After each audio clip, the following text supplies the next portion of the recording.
नमस्कार साथियों, जय हिंद। साथियों, आप देख रहे हैं अपना यूट्यूब चैनल, आपका अपना यूट्यूब चैनल, जहां पर हम प्रारंभ करने वाले हैं मध्य प्रदेश की कुछ फैक्ट जनजातियों को लेकर एमपीपीएससी 2024 से संबंधित कुछ तथ्य हैं जो कि महत्वपूर्ण है। चलेगा। तो पहले आप बताइएगा, आपको आवाज क्लियर आ रही है क्या? सबसे पहले आप आवाज बताएंगे, देन फिर अपन इसको आगे बढ़ाते हैं। मध्य प्रदेश की जनजातियों के कुछ अति महत्वपूर्ण प्रश्न हैं, फैक्ट हैं, और जो कि आप देखेंगे इसमें। चलेगा। तो हम बात करते हैं जल्द से जल्द फटाफट, और आप भी देखिएगा जल्दी से जल्द।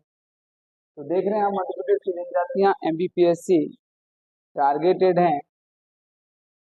और चलेगा, स्टार्ट करें, करते हैं। पहले आवाज वगैरह चेक कर लेते हैं। Okay, good. चलेगा। तो यहाँ पर मध्य प्रदेश की जनजातियां एमपीपीएससी एक जनजातियां हैं, ये हमारा मध्य प्रदेश है। सबसे पहले साथियों यहाँ पर चलते हैं। देखिएगा, अभी हमने इससे पहले बहुत सारे वीडियोस अपलोड कर दिए हैं जनजातियों को लेकर, ठीक है। और आप भी यहाँ पर देख सकते हैं, ठीक है। भील जनजाति पढ़ ली है हमने, गोंड जनजाति पढ़ ली है हमने, गोंड के बाद कोल पढ़ ली है, और ठीक है, इस तरह से हम जनजातियां यहाँ तक पहुंच गए हैं। तो आप देखिएगा यहाँ पर बिजवार जनजाति, बिजवार जनजाति क्या होती है, इसका सामान्य परिचय आपके सामने रखेंगे। चलेगा। तो इस तरह का आपको पूरा डेटा आपके सामने रहेगा। ओके, चलेगा। ओके, सामान्य परिचय। बिजवार जनजाति बागा जनजाति का ही विकसित रूप है। जो, ठीक है, बिजवार जनजाति है वो वाघा जनजाति का एक विकसित रूप है। इसका वाघा मतलब बेगा जनजाति का, माफी चाहूंगा, बेगा जनजाति का एक विकसित रूप है। और ये जनजाति विंध्याचल पर्वत की मूल निवासी होने के कारण इनका नाम विंझवार पड़ा है। इनका मूल निवास कौन सा है? विंध्याचल पर्वतमाला है। कौन सी पर्वतमाला है? विंध्याचल पर्वतमाला है। और उसका निवास, मूल निवास होने के कारण इसको क्या कहा गया है? विंझवार जनजाति। ये वेगा जनजाति की उपजाति, ये क्या है? वेगा जनजाति की उपजाति है। और विंझवार जनजाति का विस्तार कहाँ कहाँ मिलता है? बालाघाट, मंडला, डिंडोरी आदि गांवों तक फैला हुआ है। ये जनजाति कहाँ तक फैली हुई है? बालाघाट, मंडला, डिंडोरी आदि गांवों तक फैली हुई है। आगे की बात करते हैं। इस जनजाति को स्वयं को 12 भाई बेटकर का रूप दिया गया है। और विंझवार जनजाति की भाषा छत्तीसगढ़ी होती है। बस इतना याद रखना है। विंझवार जनजाति कौन सी भाषा बोलती है? छत्तीसगढ़ी भाषा बोलती है। कौन सी? छत्तीसगढ़ी भाषा बोलती है। विंझवार जनजाति की पंचायत का मुखिया पटेल नाम से जाना जाता है, गोतिया कहा जाता है। पटेल या गोतिया कहा जाता है, ठीक है, पटेल या गोतिया कहा जाता है। चलिएगा, आगे चलते हैं। ये इसका रूपरेखा देख रहे हैं, बनावट, पहनावा, इनकी ये सारी चीजें आप इसमें देख सकते हैं। इसी तरह से हम आगे की तरफ बढ़ेंगे, ज्यादा नहीं पढ़ना है। बस इसका मूल निवास कहाँ पर है? विंध्याचल पर्वतमाला है। विंध्याचल पर्वतमाला में निवास होने के कारण इसको क्या कहा जाता है? ठीक है, विंझवार जनजाति का नाम पड़ा है। अब आती है उरांव जनजाति मध्य प्रदेश की। कौन सी? उरांव जनजाति। उरांव जनजाति के बारे में कुछ फैक्ट हैं जो आप पढ़ सकते हैं, देख सकते हैं और समझ सकते हैं। इसके बारे में, ठीक है। हाँ, उरांव जनजाति। आप उरांव जनजाति की बात करूंगा, मैं आप तक ले चलूंगा। इसकी बात कर रहे हैं उरांव जनजाति की। ओके, उरांव जनजाति चलेगा। उरांव जनजाति, वीडियो को शेयर कर दीजिएगा और फिर आगे बढ़ते हैं। उरांव जनजाति, उरांव जनजाति का परिचय। उरांव जनजाति भाषाई आधार पर द्रविड़ वर्ग की जनजाति मानी जाती है। जो उरांव जनजाति है, भाषाई आधार पर कौन सी जनजाति मानी जाती है? ठीक है, एक तरह से द्रविड़ वर्ग, द्रविड़ियन वर्ग की मानी जाती है। चलेगा, आगे चलते हैं, कंटिन्यू। उरांव जनजाति का विस्तार भोपाल, नरसिंहपुर, अनूपपुर, बड़वानी, जबलपुर, इंदौर आदि जिलों में पाया जाता है। अब जो उरांव जनजाति है, इसका विस्तार कहाँ कहाँ पाया जाता है? देख रहे हैं आप, बताइएगा, आपको मैंने बता दिया है। इसका विस्तार कहाँ कहाँ पाया जाता है? ठीक है, भोपाल, नरसिंहपुर, अनूपपुर, बड़वानी, जबलपुर, इंदौर आदि जिलों में पाया जाता है। उरांव जनजाति के लोग स्वयं को कुरूख कहते हैं। बस इतना ध्यान रखना है, कुरूख। किस जनजाति के लोग अपने आप को कहते हैं? तो किसको कहते हैं? चलिएगा, बहुत बढ़िया। ठीक है, उरांव जनजाति के लोग स्वयं को कुरूख कहते हैं। और अन्य नाम इसके आते हैं धांगड़, किसान, धनका। उरांव जनजाति को कहा जाता है ठीक है, क्या कहा जाता है? धांगड़, किसान और धनका कहा जाता है। वीडियो को शेयर कर दीजिएगा। ठीक है, मैं भी कर देता हूँ, आप भी कर दीजिएगा। ठीक है, चलेगा। फिर उसके बाद कंटिन्यू हम क्लास को आगे बढ़ाएंगे। ओके, और बहुत ही अच्छे प्रश्न आपके सामने लेकर आया हूँ। फिर बात करते हैं इनका आर्थिक जीवन। उरांव जनजाति प्रमुख रूप से कृषि, पशुपालन, वनोपज संग्रहण, कृषि मजदूरी आदि का कार्य करती है। वैसे तो जनजाति कोई सी भी हो, कृषि करते हैं, वनोपज करते हैं और वन पर आधारित रहते हैं और पशुपालन करते हैं और मजदूरी से जुड़े रहते हैं जनजाति के लोग।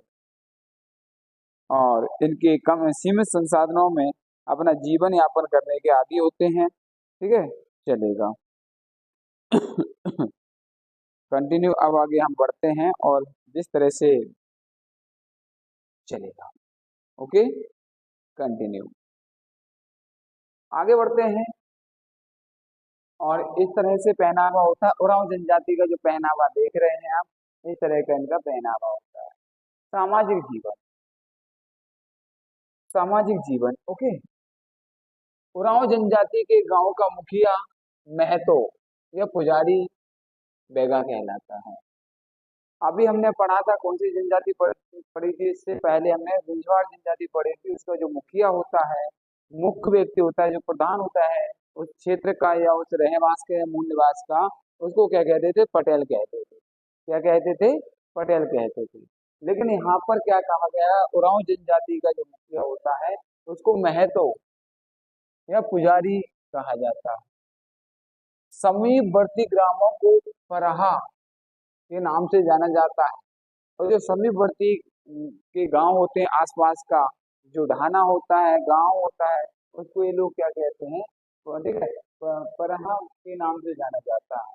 उरांव जनजाति का पूजा गृह बगिया एवं युवा गृह, ठीक है, घूम कोडिया कहलाता है। जो बगिया होती हैं, बगियाओं में पूजा करते हैं बैठ करके, जा करके, और अपने, ठीक है, गीतों के साथ। विवाह में वधु मूल्य का प्रचलन है।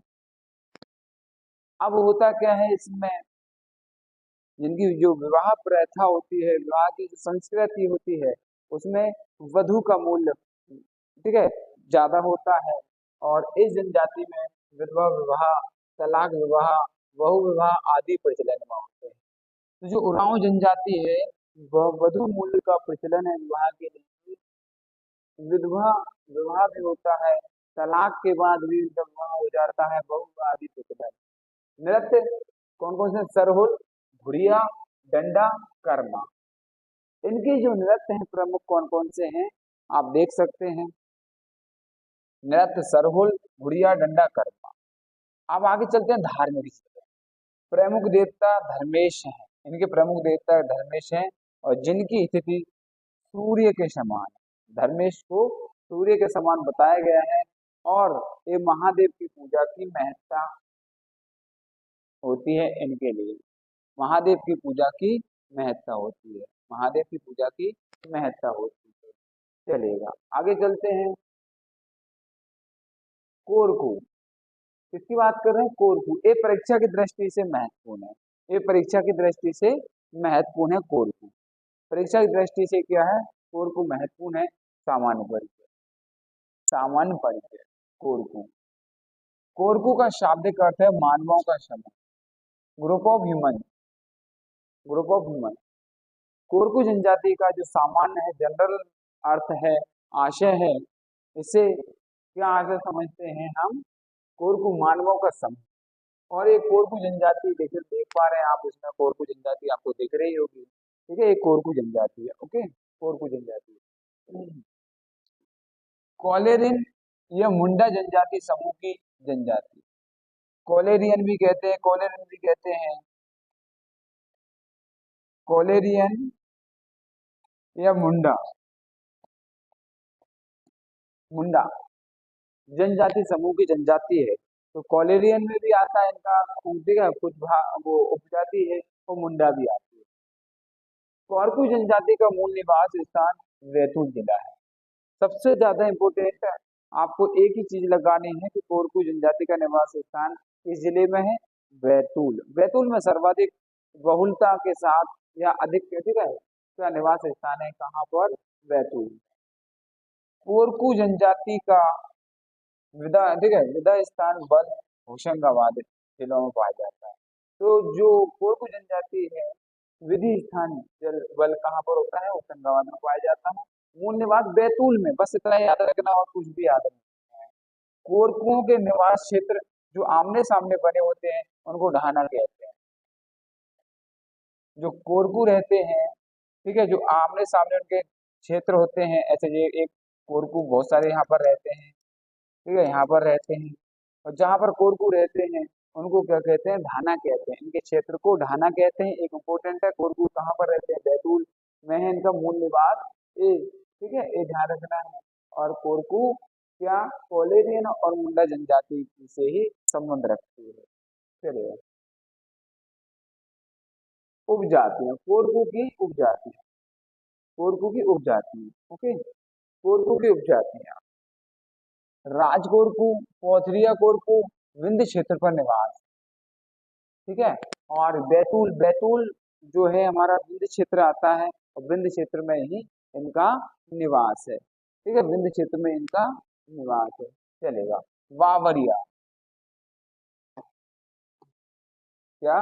बावरिया, ठीक है, बावरिया।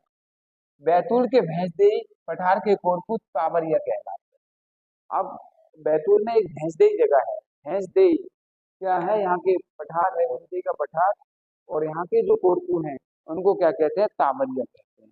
क्या कहते हैं? तावरिया कहते हैं, याद रखना है। रूमा उपजाति होती है, अमरावती महाराष्ट्र के आदिवासी रूमा कोरकू कहलाते हैं। बावरिया बैतूल के भैंसे पठार के कोरकू तावरिया कहलाते हैं।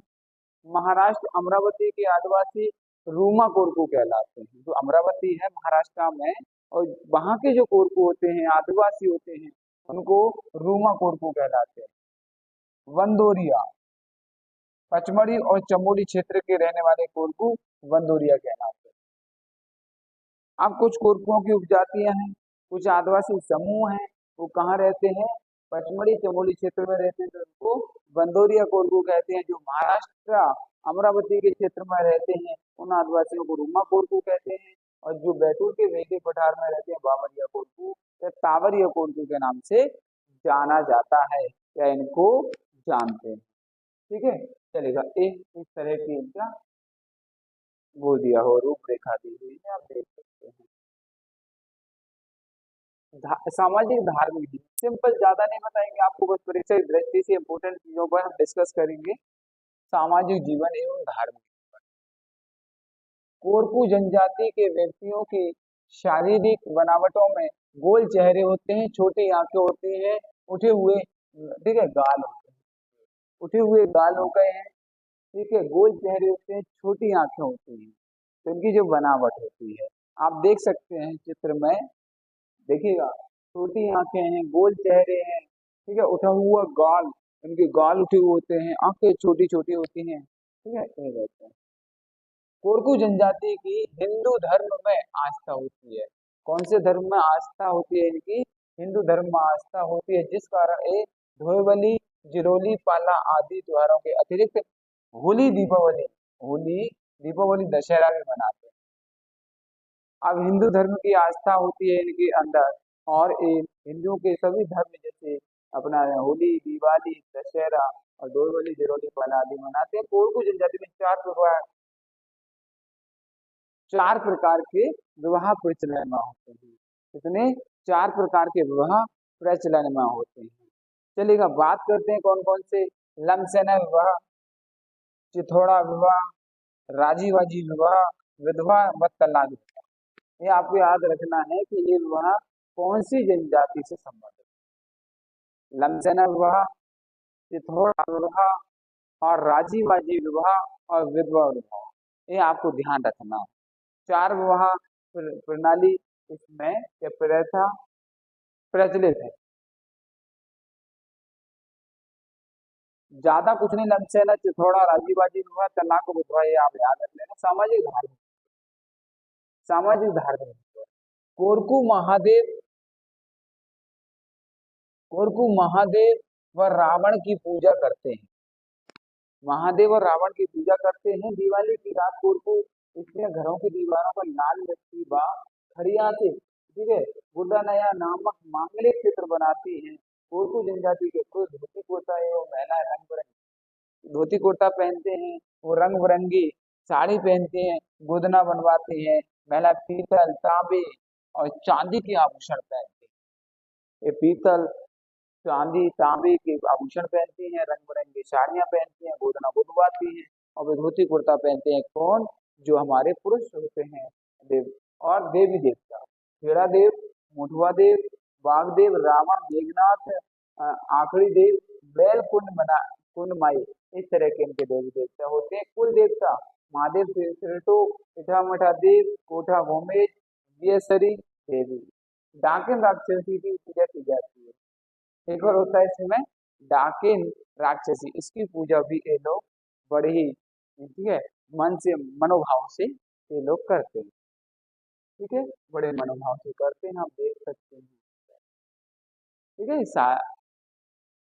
चलेगा, बेटा याद रख लेना, जो भी हो जनरली पढ़ना ज्यादा याद रखने दो। विशेष कुछ स्पेशल चीज है इसमें, स्मरणीय है, मेमोरेबल है, और आपको लर्न कर सकते हैं थोड़ा सा फ्रीली, आप इसको पढ़ सकते हैं।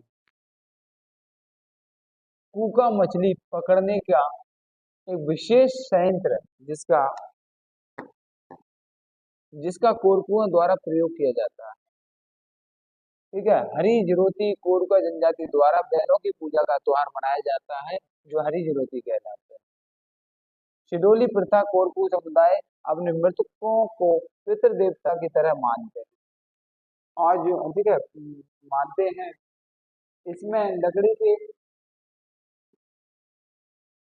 मृतक स्तंभ, जिन्हें मुंडा कहते हैं, वो बनाया जाता है, और मुंडा बनाने व लगाने का अनुष्ठान शिडोली कहलाता है। इतना ज्यादा नहीं पूछेगा आप, ठीक है, इतना ज्यादा नहीं पढ़े, बस सिंपल सिंपल। कोरकू जनजाति की बस झूम कृषि को बदलवा प्रथा ये कहते हैं।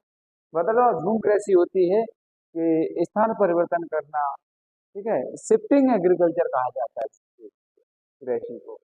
बदलवा प्रथा कहते हैं। डोंगर देव व मुखा देव में कोरकू जनजाति की विशेषता रहती है।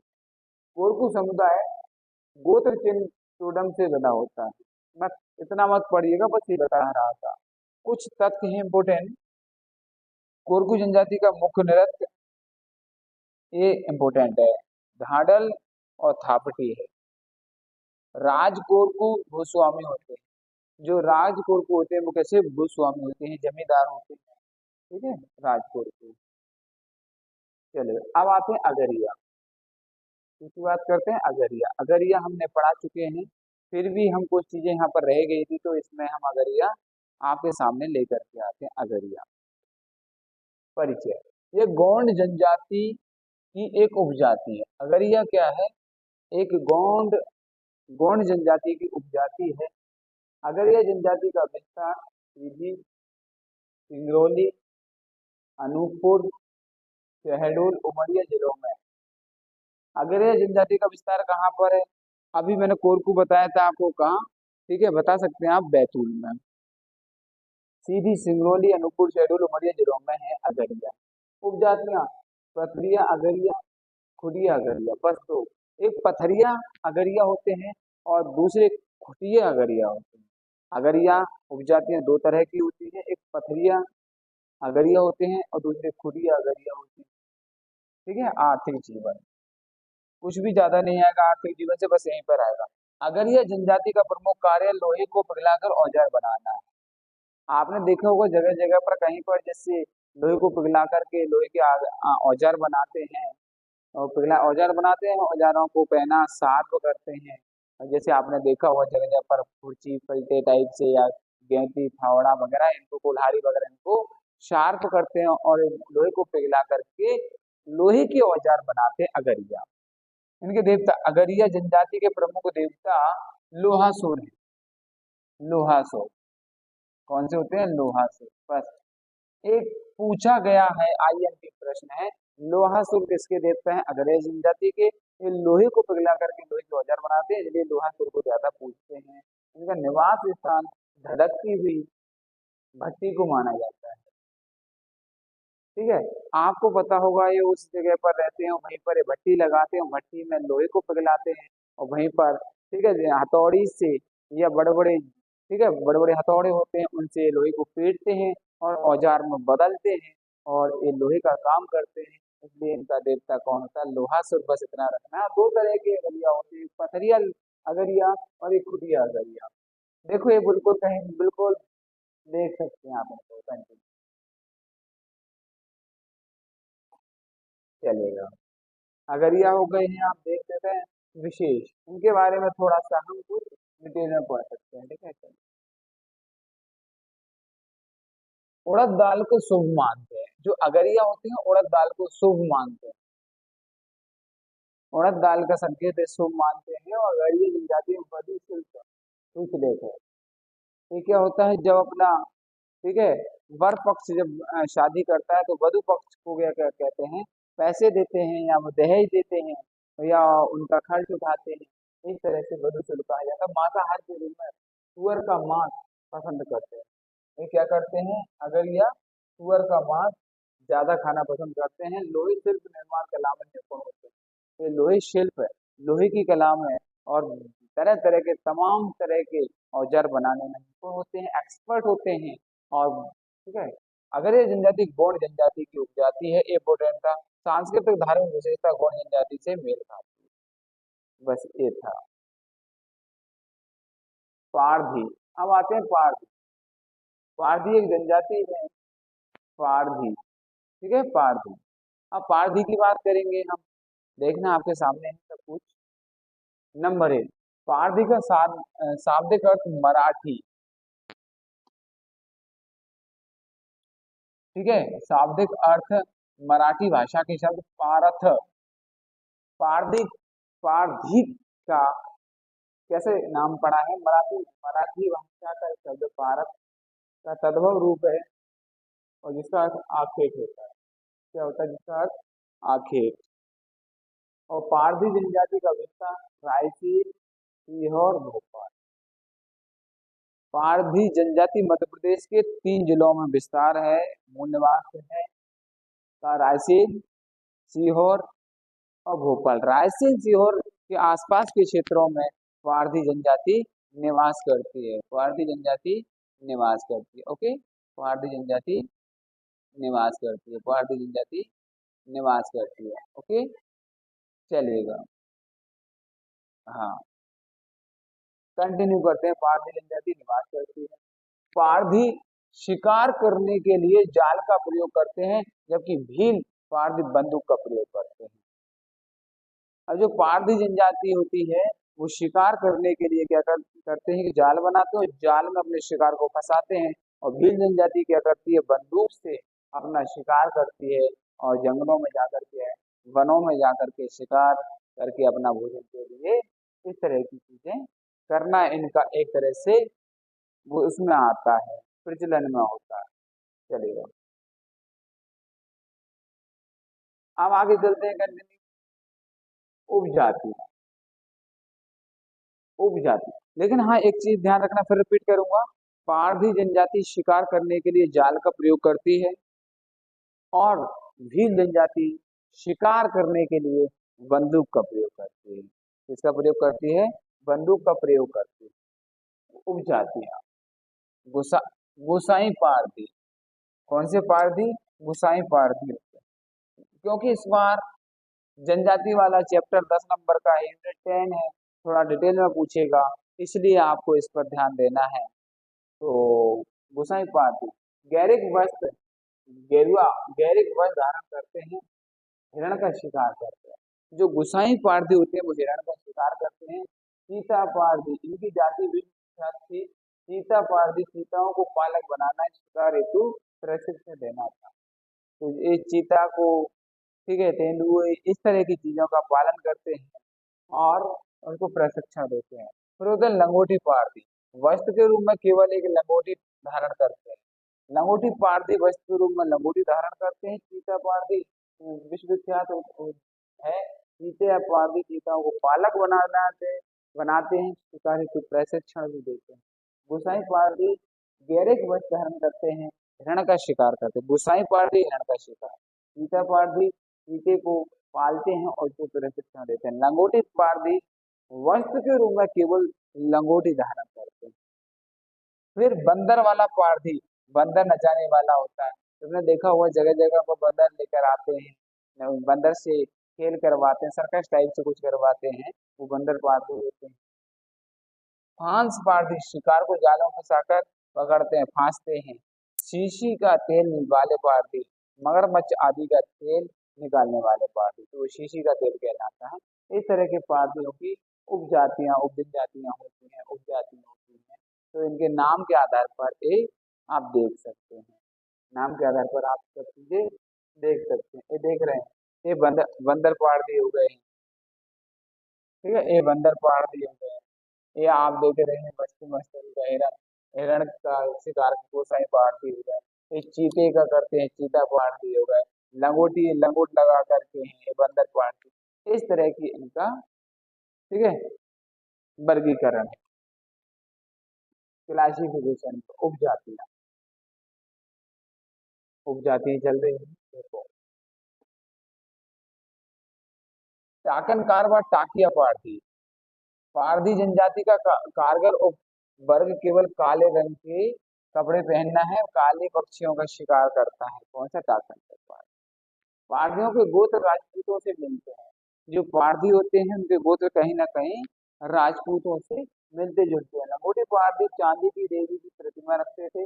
यही कारण है लंगोटी पारधियों की महिलाएं कमर से नीचे चांदी के आभूषण धारण नहीं करते हैं। कमर के नीचे चांदी का आभूषण धारण नहीं करते हैं पारधी महिला, क्योंकि ये चांदी की देवी की प्रतिमा साथ में रखती हैं, पूजा करती हैं, इसलिए चांदी का कोई भी आभूषण ये अपने कमर से नीचे कभी नहीं पहनते हैं, अशुभ मानते हैं, क्योंकि ये चांदी की देवी की पूजा करते हैं, चांदी की देवी की पूजा करते हैं।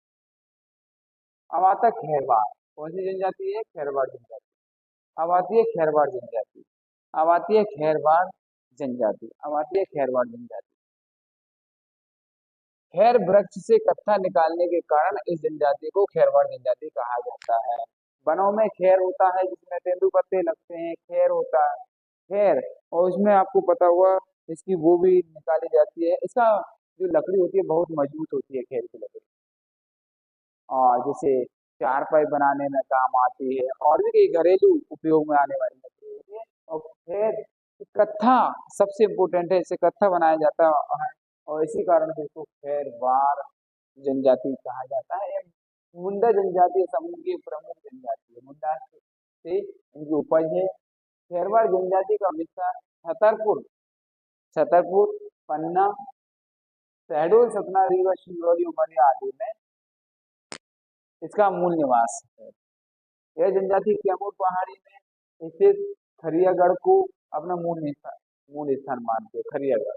खैरवार जनजाति कैमूर पहाड़ी है, कैमूर पहाड़ी में खरियागढ़ है, उसको मूल स्थान मानती है। और पन्ना छतरपुर जिलों में खैरवार जनजाति को कोंदार नाम से जाना जाता है। पन्ना छतरपुर में इस जनजाति को क्या नाम जाना जाता है? कोंडार नाम से जाना जाता है। इसका मूल निवास विस्तार का छतरपुर, पन्ना, शहडोल, सतना, रीवा, ठीक है। इस तरह से इसका विस्तार सिंगरौली, उमरिया आदि में पाया जाता है। कैमूर की पहाड़ियों में निवास है। हरियागढ़ इसका मूल निवासी स्थान है। कत्था निकालने के कारण इसको क्या कहते हैं? खैरवार जनजाति कहा जाता है, खैरवार जनजाति कहा जाता है। देखो ये देख रहे हैं यहाँ पर, चलेगा। आप सामाजिक स्थिति देख लेते हैं इनकी खैरवार जनजाति की। सामाजिक स्थिति क्या है? शारीरिक रूप से महिलाएं भी पुरुषों के समान साहसी और फुर्तीली होती हैं। शारीरिक रूप से जो महिलाएं होती हैं, ठीक है, ये भी क्या होती हैं? फुर्तीली और साहसी होती है। इस जनजाति के लोग हिंदू त्योहारों को अनंत चतुर्थी, होली, दिवाली, नवरात्रि को मनाते हैं, ठीक है। नृत्य, कर्मा नृत्य होता है इनका खैरवार का। खैरवार का जो नृत्य है वो कौन सा होता है? कर्मा नृत्य होता है। आर्थिक क्रियाओं में खैरवार जनजाति द्वारा लकड़ी काटना, वनोपज का संग्रहण करना किया जाता है या करते हैं खैरवार जनजाति, ठीक है। लकड़ी काटते हैं, वनोपज का संग्रहण करते हैं, वनों से कुछ खाने पीने की चीजें भी ये एकत्रित करते हैं, शिकार करते हैं, इस तरह की चीजें ये करते हैं।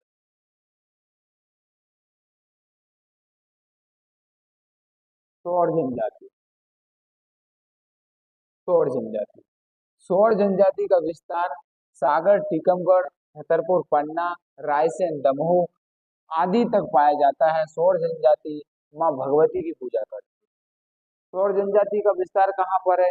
सागर में, टीकमगढ़, छतरपुर, रायसेन, दमोह आदि तक पाया जाता है, ठीक है। और ये क्या करती है? माँ भगवती की पूजा करती है। ये जनजाति है वो किसकी पूजा करती है? माँ भगवती की पूजा करती है। और ये आर्थिक सामाजिक रूप से अत्यंत पिछड़ी जनजाति है।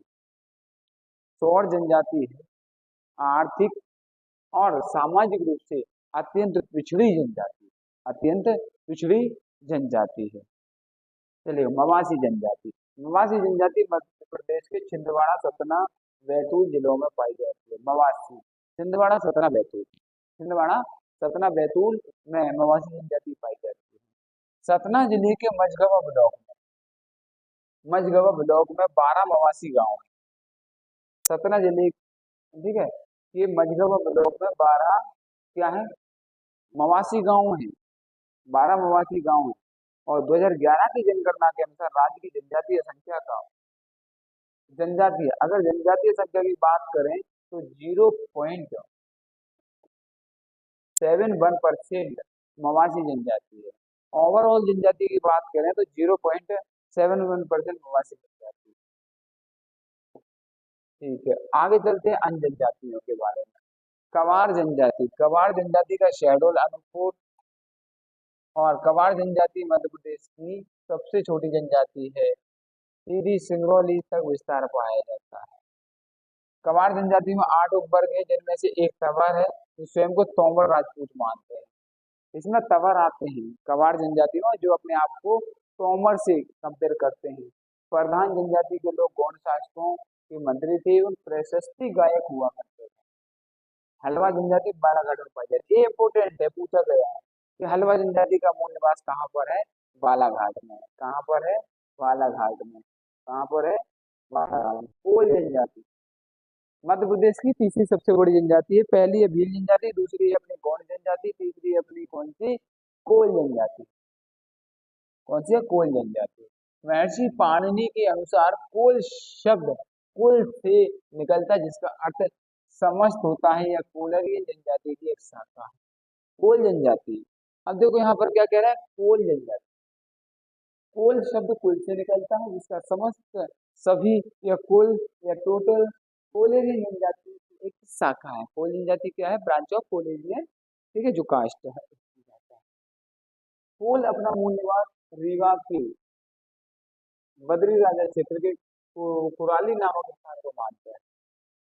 कोल मध्य प्रदेश की तीसरी सबसे बड़ी जनजाति है। सबसे बड़ी जनजाति भील जनजाति है, दूसरी गौंड जनजाति है और तीसरी कोल है और ये 7.62% है। भील कितनी आती है? 39% समथिंग। और गोंड कितनी आती है? 27% जनजाति है। कोल जनजाति का विस्तार रीवा, सतना, मऊगंज, सीधी, सिंगरौली, शहडोल व पन्ना जिलों में पाया जाता है। कोल जनजाति उत्तर प्रदेश, बिहार, छत्तीसगढ़, झारखंड में भी पाई जाती है। एक और इम्पोर्टेंट चीज है, जो मध्य प्रदेश से लगे कुछ राज्य हैं, कुछ प्रांत हैं, उनमें भी कोल जनजाति देखने को मिलती है। जैसे अपना हो गया है यूपी, उत्तर प्रदेश हो गया है, बिहार हो गया है, छत्तीसगढ़ हो गया है, झारखंड। तो कहाँ? उत्तर प्रदेश, बिहार, छत्तीसगढ़ और झारखंड राज्यों में भी कोल जनजाति।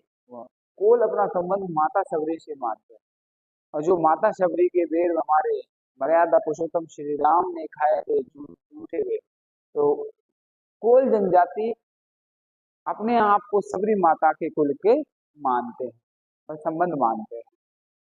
उपजातियां 22 उपजातियां पाई जाती है कोल जनजाति। रोतिया, रौतेले, ठकुरिया, बस ठकुरिया, देहसे, बुरबुर, मवासी, मवासी भी कोल की है, रेवरिया आदि प्रमुख। इनको आपको देखना है। वैसे 22 उपजाति होती है, 22 बस नाम याद रखना है। कोल जनजाति की कितनी उपजाति है? 22। कुछ प्रमुख याद रख लेना, रोतिया, रौतेले, ठकुरिया, खरवरिया, देशसहा, ये मवासी, रोवरिया आदि। इसको आपको हल्का हल्का देख लेना है, समझ लेना है। चलिएगा आगे चलते हैं, कंटिन्यू। सामाजिक जीवन कैसा होता है? कोल जनजाति का सामाजिक जीवन पर चर्चा कर लेते हैं। ठीक है। कोल जनजाति में पितृसत्तात्मक व्यवस्था होती है। कोल जनजाति में क्या होता है? पितृसत्तात्मक व्यवस्था होती है। प्रश्न परीक्षा की दृष्टि से महत्वपूर्ण है।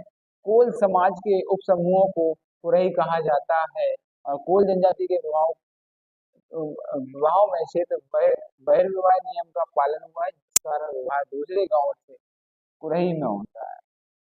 कोल जनजाति में मगनी विवाह सबसे अच्छा माना जाता है। कोल जनजाति में कौन सा विवाह सबसे ज्यादा प्रचलित है, फेमस है, प्रसिद्ध है? मगनी विवाह। कोल जनजाति में बहु विवाह प्रथा पाई जाती है। एक साथ 1 2 3 4 विवाह कर सकते हैं। एक कोल जनजाति में बहु विवाह प्रथा होती है, मगनी विवाह सबसे अच्छा होता है। और नृत्य दहका दादर, दादर कुछ गीत जैसे होते हैं, दो पार्टियां हो बना लेते हैं, तो एक साइड से वो गाते हैं, तो उनको कंपटीशन टाइप से होता है, प्रतिस्पर्धा टाइप से होती है दादर गीत में। और एक कोल जनजाति के गीत होते हैं, नृत्य भी होते हैं। देवी देवता लाखन करके सबसे महत्वपूर्ण देवता मानते हैं। कोल जनजाति में अपने देवी देवता की बात करें तो सबसे टॉप पर, सबसे मोस्ट कंडीशन में, या सबसे अच्छे देवता, सबसे महत्वपूर्ण देवता होते हैं लाखन और ब्रह्मी देवी, जादू की देवी होती है। शबरी देवी, चिथड़िया वीर, इस तरह के इनके देवी देवता होते हैं। कोल जनजाति की पंचायत को गोहिया और मैयारी कहते हैं, बस ये ध्यान रखना। पंचायत जो कोल जनजाति की होती है इसको गोहिया या मैयारी कहते हैं, और पंचायत के मुखिया को गोटिया कहते हैं, एक बताया गया है और कई बार रिपीटेड भी है। गोटिया किसको कहते हैं? जो पंचायत का मुखिया होता है। पंचायत को क्या कहते हैं? गोहिया या मैयारी कहते हैं। कोल जनजाति में सगोत्रीय विवाह निषेध रहता है। इसमें एक समान गोत्र वाले वधु और, ठीक है, वर वधु का विवाह, ठीक है, अवांछनीय है, प्रतिबंधित है, या कहा जाए तो एक तरह से ये पूरी तरह से प्रतिबंधित है, रोक है, अशुभ है, निषेध है, प्रोहिबिटेड है। कौन सा? एक ही गोत्र के लड़का लड़की, ठीक है, वधु और वर नहीं होना चाहिए, अलग अलग गोत्र के होना चाहिए। कोल जनजाति पर मध्य प्रदेश में सर्वाधिक औद्योगिकरण का प्रभाव पड़ा है। और जैसे जो उद्योग लगाए गए हैं, उनके नाम पर जमीनें लेकर के उनके क्षेत्र में उद्योगों का विस्तार किया गया है, विकास किया गया है, वो सबसे ज्यादा प्रभावित होने वाली जनजाति कौन सी है? कोल जनजाति। कौन सी जनजाति है? कोल जनजाति है। और कोल कुल समूह वे सदस्य सम्मिलित होते हैं जिनके सदस्य का जन्म से हो, और भाइयों की पत्नियों व बहनों के पति इसमें सम्मिलित नहीं होते। कोल कुल समूह में भाइयों के, ठीक है, भाइयों की पत्नियां और बहनों के पति इसमें सम्मिलित नहीं होते, मतलब कुल कुल समूह में। कुल नहीं बोलते हैं, कुल देवता की पूजा करेंगे, कुल देवी की पूजा करेंगे। तो इसमें कुल मतलब जैसे अपने दादा दादा दादा पापा मम्मी चाचा भाई, ठीक है, चचेरा भाई, इस तरह से। लेकिन बहन का, ठीक है, बहन का पति और भाई की पत्नी, इसमें इनको शामिल नहीं करेंगे, क्योंकि एक कुल के नहीं होते हैं, ये दूसरे कुल से आते हैं, दूसरे कुल से संबंध रखने लगते हैं। और सज्जा कला, कोल जनजाति की चित्रकला यह उद्रेखण कला है जो गीली दीवार पर बनाई जाती है। ठीक है, चलिए इतना ज्यादा नहीं, लेकिन फिर भी आप इसको पढ़ सकते हैं। कोल जनजाति का विकास प्राधिकरण, कोल जनजाति का विकास प्राधिकरण करण कब हुआ था? 6 जून 2011 को। कोल जनजाति विकास प्राधिकरण कब गठित हुआ? 6 जून 2011 को। उद्देश्य कोल जनजाति के विकास के लिए आर्थिक, शैक्षणिक, सामाजिक प्रयास करना। क्योंकि विकास के कारण, विकास के नाम पर औद्योगिकीकरण के कारण, जैसे ही इंडस्ट्रियलाइजेशन किया, इस कारण से कोल जनजाति सबसे ज्यादा प्रभावित हुई। और इनके लिए कोल जनजाति विकास प्राधिकरण बनाया गया है 6 जून 2011 को, इनके हितों की रक्षा के लिए और कोल जनजाति के विकास के लिए आर्थिक, शैक्षणिक, सामाजिक प्रयास किए जा रहे हैं। संरचना, एक अध्यक्ष होता है, कोल जनजाति के नाम निर्दिष्ट व्यक्ति सदस्य, कोल जनजाति का ही व्यक्ति होता है। सदस्य, राज्य शासन द्वारा निर्दिष्ट 5 व्यक्ति, 3 अशासकीय सदस्य कोल जनजाति के, 2 सदस्य विशेष वह संरचना वाले। कोल महाकुंभ कब? 24 फरवरी 2023 को आयोजन हुआ था सतनाम। कोलों का एक महाकुंभ हुआ था, और कहाँ पर हुआ था? 24 फरवरी 2023 को सतना में हुआ था। मुख्य अतिथि श्री अमित शाह, केंद्रीय गृह मंत्री और सहकारिता मंत्री। स्मरणीय तथ्य, कोल जनजाति पूर्वी मध्य प्रदेश में पाई जाती है। कोल जनजाति कहाँ पर होती है? पूर्वी मध्य प्रदेश में पाई जाती है। मैक्स मुलर ने इन्हें कोलेरियन कहा है। मैक्स मुलर क्या कहते हैं? एक कोलेरियन समूह की जाति। कोल जनजाति का प्रमुख नृत्य दहिका है या दादर है। कोल जनजाति के निवास को टोला कहा जाता है। कोल जनजाति के निवास को टोला कहा जाता है। और अभी मैंने बताया था, आप बताएंगे ढाना किस जनजाति के निवास को कहा जाता है? जो ढाने होते हैं वो किस जनजाति के निवास को या छोटी छोटी जगहों को कहा जाता है? मोहल्लों को, कॉलोनियों को, जैसे अपन कॉलोनी कहते हैं, मोहल्ले कहते हैं, ठीक है, इस तरह से ये ढाना कहते हैं उसको। तो कौन सी जनजाति कहती है? और कोल जनजाति क्या कहती है? इसको टोला कहती है। ढाने को टोला कहती है, लेकिन ढाना कौन सी जनजाति कहती है? कमेंट करके आप बताएं। गोंड, मध्य प्रदेश की दूसरी सबसे बड़ी जनजाति है गोंड। मध्य प्रदेश की दूसरी सबसे बड़ी जनजाति है गोंड। कौन सी जनजाति है? गोंड। गौड़ जनजाति की उत्पत्ति द्रविड़ों से मानी जाती है। इनका अस्तित्व आर्य युग से पहले का है। जब जो अपना आर्य युग आया था, आर्य मतलब कुल या श्रेष्ठ कुल को, आर्य का अर्थ आशा होता है श्रेष्ठ या उच्च कुलीन लोगों को आर्य के नाम से जाना जाता था। और आर्य युग से पहले का इनका जीवन माना जाता है, अस्तित्व माना जाता है। गोंड शब्द से आशय हरे भरे पहाड़ होता है। गौंड शब्द से आशय हरे बड़े पहाड़ होता है। गौंड स्वयं को कोई, ठीक है, कोई अथवा कोई सूर्य कहते हैं। गौंड जनजाति का विस्तार नर्मदा घाटी के दोनों ओर, मुख्यतः मंडला डंडी। गौंड जनजाति का मूल निवास कहाँ है? नर्मदा के आसपास, जहाँ मंडला, ढिंडोरी, बालाघाट, शिवनी, छिंदवाड़ा, ठीक है। तो छिंदवाड़ा से अभी अलग हुआ एक जिला पांडुर्ना। पांडुर्न आदि जिलों में मिलता है। तो मंडला, ढिंडोरी ढिंडोरी, बालाघाट, शिवनी, छिंदवाड़ा, और छिंदवाड़ा से अलग हुआ भी पांडुर्ना आदि। गौंड शारीरिक रूप से गहरे रंग, सुडौल शरीर। गौंड शारीरिक रूप से गहरे रंग, सुडौल शरीर, घुंघराले व मोटे बाल व अंडाकार चेहरे के होते हैं। घुंघराले और मोटे बाल व अंडाकार चेहरे वाले होते हैं। ठीक है, ये मध्य प्रदेश की दूसरी सबसे बड़ी जनजाति है। भील जनजाति सबसे बड़ी जनजाति है। ओके, चलेगा। और ये कैसे होते हैं? गहरे रंग, सुडौल शरीर, घुंघराले और मोटे अंडाकार उपजातियां, गोंडों की उपजाति। चलेगा। मंडला क्षेत्र में देव गोंड, राजगोंड, सूर्यवंशी, देवगाड़िया गोंड, रावण वंशी गोंड, आर्थिक आधार पर राजगोंड भूमि स्वामी कहलाते हैं। दुर्गोंड कृषक वर्ग होते हैं। जो आर्थिक राजगोंड कौन से होते हैं? राजगोंड जो ठीक है, भूस्वामी, भूमि स्वामी। दुर्गोंड कृषक गोंड होते हैं, वर्ग होते हैं। कमियां श्रमिक होते हैं। इस तरह से गोंडों का वर्गीकरण है।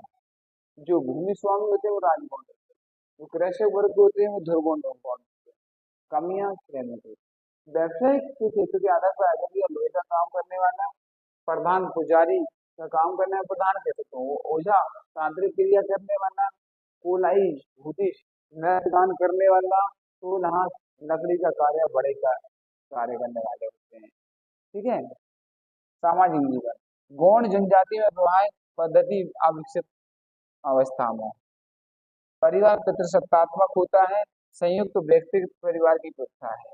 ये संयुक्त भी रहते हैं और ठीक है दोनों तरीके से रहते हैं, अलग अलग न्यूक्लियर फैमिली या जॉइंट फैमिली के रूप में ये रहते हैं।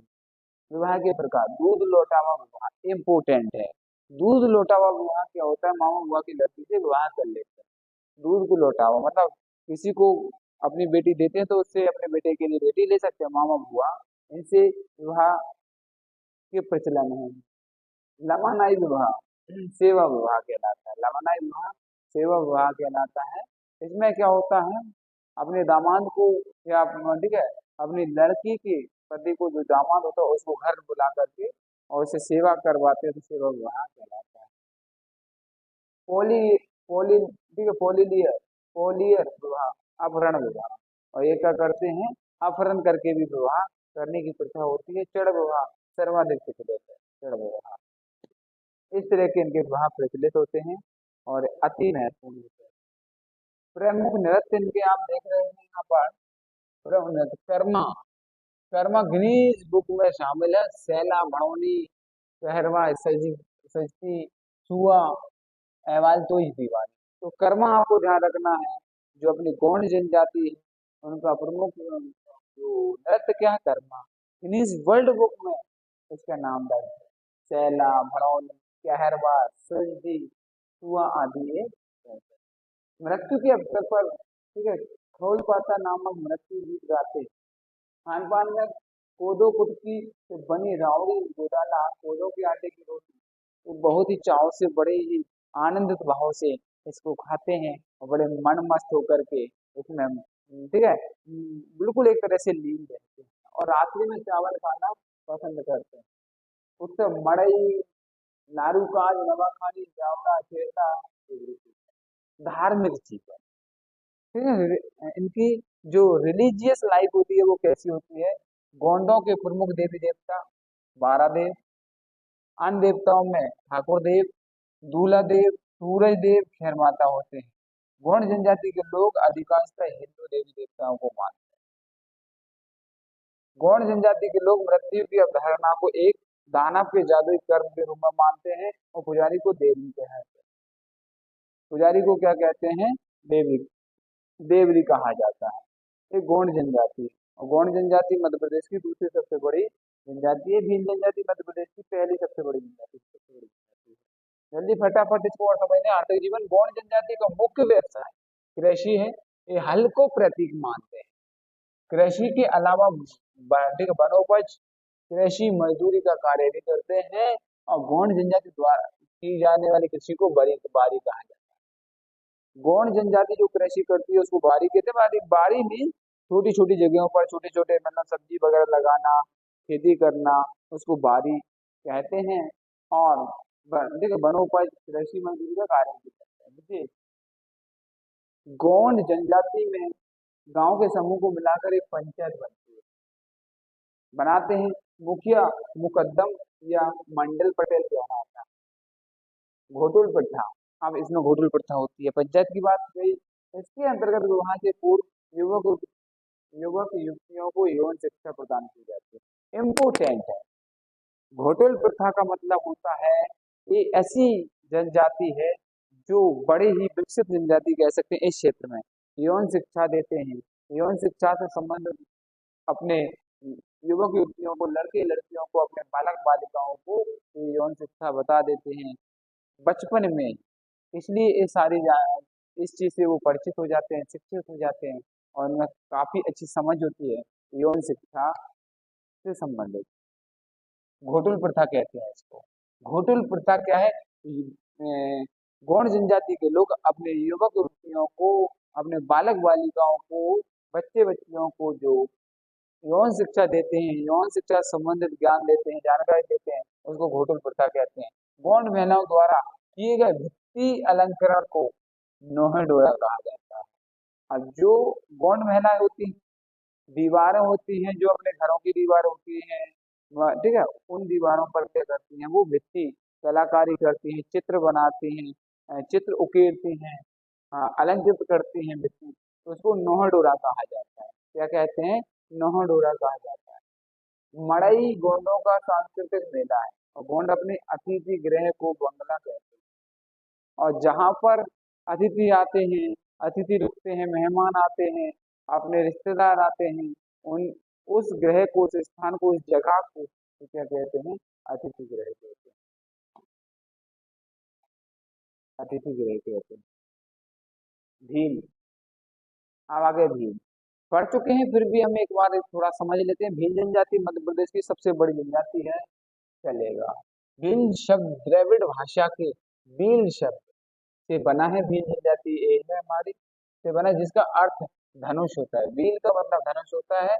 धनुर्विद्या में निपुण होने के कारण इनका नाम भील पड़ा है। भील जनजाति का शाब्दिक अर्थ भील, भील शब्द से धनुष का अर्थ होता है, धनुष, धनुर्विद्या में निपुण होते हैं, इस कारण से इनको भील कहा जाता है। भील जनजाति प्रोटो ऑस्ट्रेलॉइड से इम्पोर्टेंट है, परिवार से नाता रखते हैं, संबंधित है। भील जनजाति अधिकांशतः मध्य प्रदेश के पश्चिमी हिस्से में पाई जाती है। बस जल्द से जल्द फटाफट समझेंगे। झाबुआ, अलीराजपुर, धार, रतलाम, नीमच, बड़वानी, खंडवा व खरगोन जिलों में पाई जाती है। महाराष्ट्र, गुजरात, राजस्थान के सीमावर्ती जिलों में भी पाई जाती है। भील जनजाति मध्य प्रदेश के पश्चिमी जिलों में पाई जाती है, जैसे अपना हो गया झाबुआ, अलीराजपुर, धार, बड़वानी, रतलाम, नीमच, खंडवा, खरगोन जिलों में पाई जाती है। और मध्य प्रदेश से लगे कुछ राज्य जैसे महाराष्ट्र, गुजरात और राजस्थान के सीमावर्ती जिलों में पाई जाती है। भील मध्य प्रदेश की सबसे बड़ी जनजाति है। समथिंग कितनी है? 39% है। भील जनजाति कितनी है मध्य प्रदेश में? 39%। अगर जनजाति प्रतिशत देखा जाए तो ये भील जनजाति है। तो भील जनजाति की माताएं बहनें देख रहे हैं, ठीक है, भाई वगैरह तुम देख सकते हैं, ये भील भाई है हमारे, ठीक है। इस तरह की इनकी पहचान है। उपजातियां कौन कौन सी होती है इनकी? इनकी उपजातियां कौन कौन सी होती है? उपजातियां भिलाला, इंपोर्टेंट है, भील भिलाला, घुमला, पटेलिया, राठिया, पलवा, उत्तरी, भिलाला, भील भिलाला, ध्यान रखना सबसे बड़ी उपजाति है। और इनमें जो भिलाला उपजाति है भीलों की, वो सबसे बड़ी भीलों की उपजाति है। कौन सी? भील भिलाला, तो मतलब भिलाला। लेगी समूह के लोग इस्लाम धर्म को मानते हैं। ध्यान रखना, जो लेगी समूह होती है वो इस्लाम धर्म को मानते हैं। उजाला वाला भील को पूर्ण भील कहा जाता है, जबकि कोटरा भील को अर्ध भील कहा जाता है। उजला भील, उजला भील होता है वो पूर्ण भील होता है, और जो कोटरा भील होता है उसको अर्ध भील, आधा भील माना जाता है। पूर्ण भील मतलब उजला भील। रतलाम, रतनमाल, माफी चाहूंगा, रतनमाल, वे भील जो पिछली 7 पारसियों से एक साथ रह रहे हैं, 7 पीढ़ियों से एक साथ रह रहे हैं, उनको रतनमाल कहते हैं। मतलब बहुत ही कह सकते, 7 पीढ़ियों जो साथ रहेंगे तो रतनमाल को कहते हैं। सामाजिक संगठन, भील जनजाति में गांव के मुखिया को गमेठी या पंच कहते हैं। भील जनजाति में गांव का जो मुखिया होता है उसको गमेठी या फिर पंच कहते हैं। और सम्मानित व्यक्तियों में पटेल, पुजारा, सांस्कृतिक मनोरंजन का संचालन। पटेल और पुजारा सांस्कृतिक मनोरंजन का संचालन। कोटवार क्या होता है? व्यवसाय का कार्य करता है। बड़वा क्या होता है? झाड़ फूक का कार्य करता है। जादू टोना आदि के झाड़ फूक करते हैं, उनको क्या कहते हैं? बड़वा कहते हैं। व्यवसाय का काम करने वाला कोटवार कहलाता है। भील जनजाति के वयोवृद्ध व्यक्ति को दहेला कहते हैं। दहेला, जो वयोवृद्ध होते हैं, भीष्म पिता की तरह जो रहते हैं, उनको क्या कहते हैं? दहेला कहते हैं। सामाजिक जीवन। भीलों के मकान को कू कहा जाता है, तो पूछा जाएगा कू किसके मकान को कहा जाता है, तो भीलों के मकान को कू कहा जाता है। निवास स्थान को फाल्या कहते हैं। मकान को कू और निवास स्थान को फाल्या कहते हैं। भील जनजाति के लोग रंग बिरंगे वस्त्र पहनते हैं। पुरुष पगड़ी धोती कमीज, पुरुष पगड़ी धोती कमीज, कमीज तथा महिलाएं घाघरा चोली ओढ़नी है। महिलाएं घाघरा चोली और, ठीक है, ओढ़नी, घाघरा चोली ओढ़नी पहनती। ये क्या करते हैं, पगड़ी धोती और कमीज पहनते हैं। गहनों में पुरुष चांदी के वस्त्र और हटके पहनते हैं। महिलाएं गले में हार, टांगड़ी और हाथों में करंडी, सॉरी करंडी, झालर, बस्ती तथा कमर में हलना और कनोरा पहनते हैं। भील जनजाति का प्रिय खाद्य पदार्थ मजीद है। मक्का और गेहूं की राबड़ी को सुबह भोजन में प्रयोग करते हैं। और मक्का गेहूं की राबड़ी जो छाछ में बनाते हैं, और बड़े ही पसंदीदा भोज्य पदार्थ है इनका। और ये क्या करते हैं, जिस तरह से इनके आसपास जो गाय, देखो गाय भैंस वगैरह होती है, उनके जो दूध से दही, दही से दही बनता है, दही के बाद छाछ या मठा, ठीक है, बनता है। और उसी में एक बनाते हैं, राबड़ी बनाते हैं मक्का गेहूं की, वो बड़े ही अच्छे स्वाद के साथ आनंदित होकर चाव से और मस्त होकर के खाते हैं। पेय पदार्थ के रूप में साड़ी, साड़ी, महुआ होता है, महुआ, और जो पेड़ होता है, पेड़ में महुए लगते हैं, फल लगता है, उसको निकाल करके बहुत दिनों तक गला करके और उससे फिर बनाते हैं साड़ी। इसको कच्ची दारू या कच्ची शराब कहते हैं। साड़ी बहुत पसंद है इनको पेय पदार्थ। भीलों में प्रैजिक लक्षण पाए जाते हैं, जो गठीला, चुस्त, फुर्तीला शरीर, गोल चेहरा, चपटी छोटी नाक के रूप में दिखते हैं। भील जनजाति के विवाहों का भगोरिया विवाह, हरण, अपहरण विवाह कहते हैं। भगोरिया विवाह क्या होता है, भगोरिया हार्ट लगती है, अपहरण। गोल गधेड़ो विवाह, लुंगड़ा लाड़ी विवाह, नतरा विवाह, विधवा विवाह। नतरा विवाह मतलब विधवा विवाह। बहुपत्नी विवाह प्रचलित है सामाजिक संगठन। इस तरह से आप देख सकते हैं आर्थिक जीवन, इनका आर्थिक जीवन चलेगा।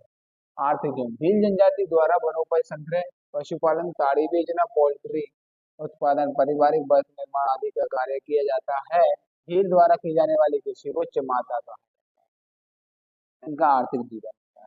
धार्मिक, भील जनजाति के देवी देवताओं में बाबा देव, गलदेव, बाबा कोहाजा, भीतला माता, रानी काजल माता, हनुमान बाबा, बाबा घरसित आदि। बाबा पिठोरा और बाबा इंद्रजीत की पूजा में चित्रण करते हैं, ये चित्र बनाते हैं। राजा सिंह, राजा प्रथा भील जनजाति के शक्तिशाली देवता है।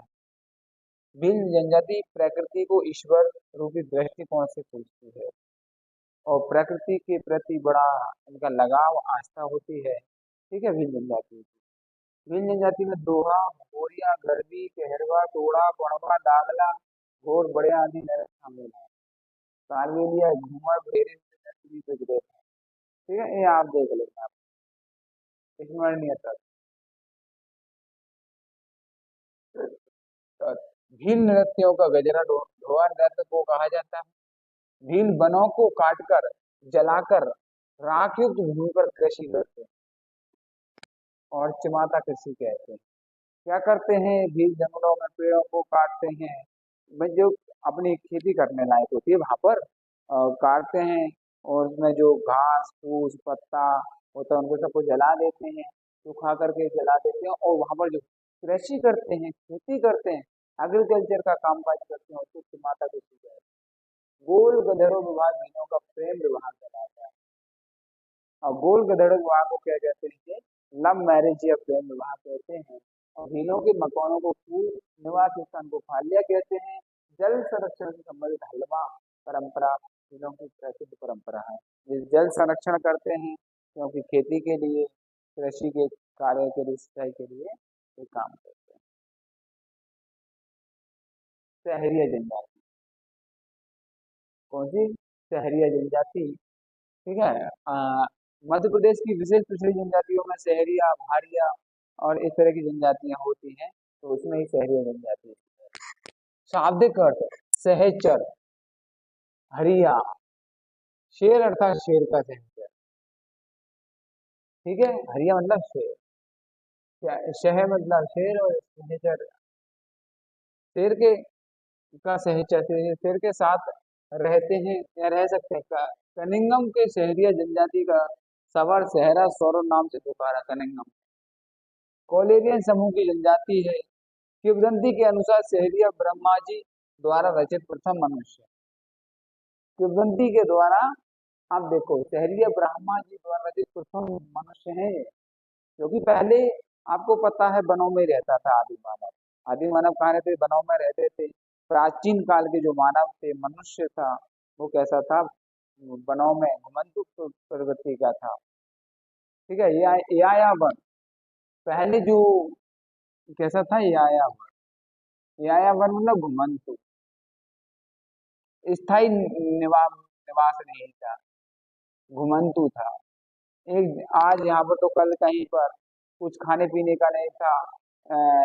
जंगल या वनों से फल, ठीक है, फल वगैरह खा करके, कोई पत्ते वगैरह खा करके अपना जीवन यापन करता था। केले के पत्ते अपने शरीर से लपेट लिए, कपड़े वगैरह नहीं होते थे, आग का आविष्कार नहीं हुआ था। इस तरह से किंवदंती कहती है कि सहरिया ब्रह्मा जी द्वारा रचित प्रथम मनुष्य। सहरिया अपना मूल निवास स्थान शाहाबाद का जंगल, बारा राजस्थान को मानते हैं। सहरिया अपना पितृ पुरुष महर्षि वाल्मीकि जी को मानते हैं। शहरी अपना पितृ पुरुष किसको मानते हैं? महर्षि वाल्मीकि को मानते हैं।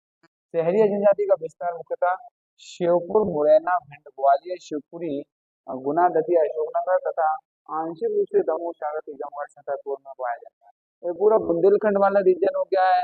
इधर अपना ग्वालियर संभाग वाला रीजन हो गया है, और थोड़ा सा ये इधर ग्वालियर, गुना, दतिया, अशोकनगर उधर आंशिक रूप से। इसके अतिरिक्त राजस्थान और उत्तर प्रदेश के सीमावर्ती जिलों में भी ये पाए जाते हैं। तो राजस्थान वाला क्षेत्र जो शिवपुरी आ गया, इधर ग्वालियर साइड आ गया अपना श्योपुर वगैरह, और इधर उत्तर प्रदेश सीमावर्ती, उत्तर प्रदेश के शहरी अनुसूचित जाति वर्ग में आते हैं।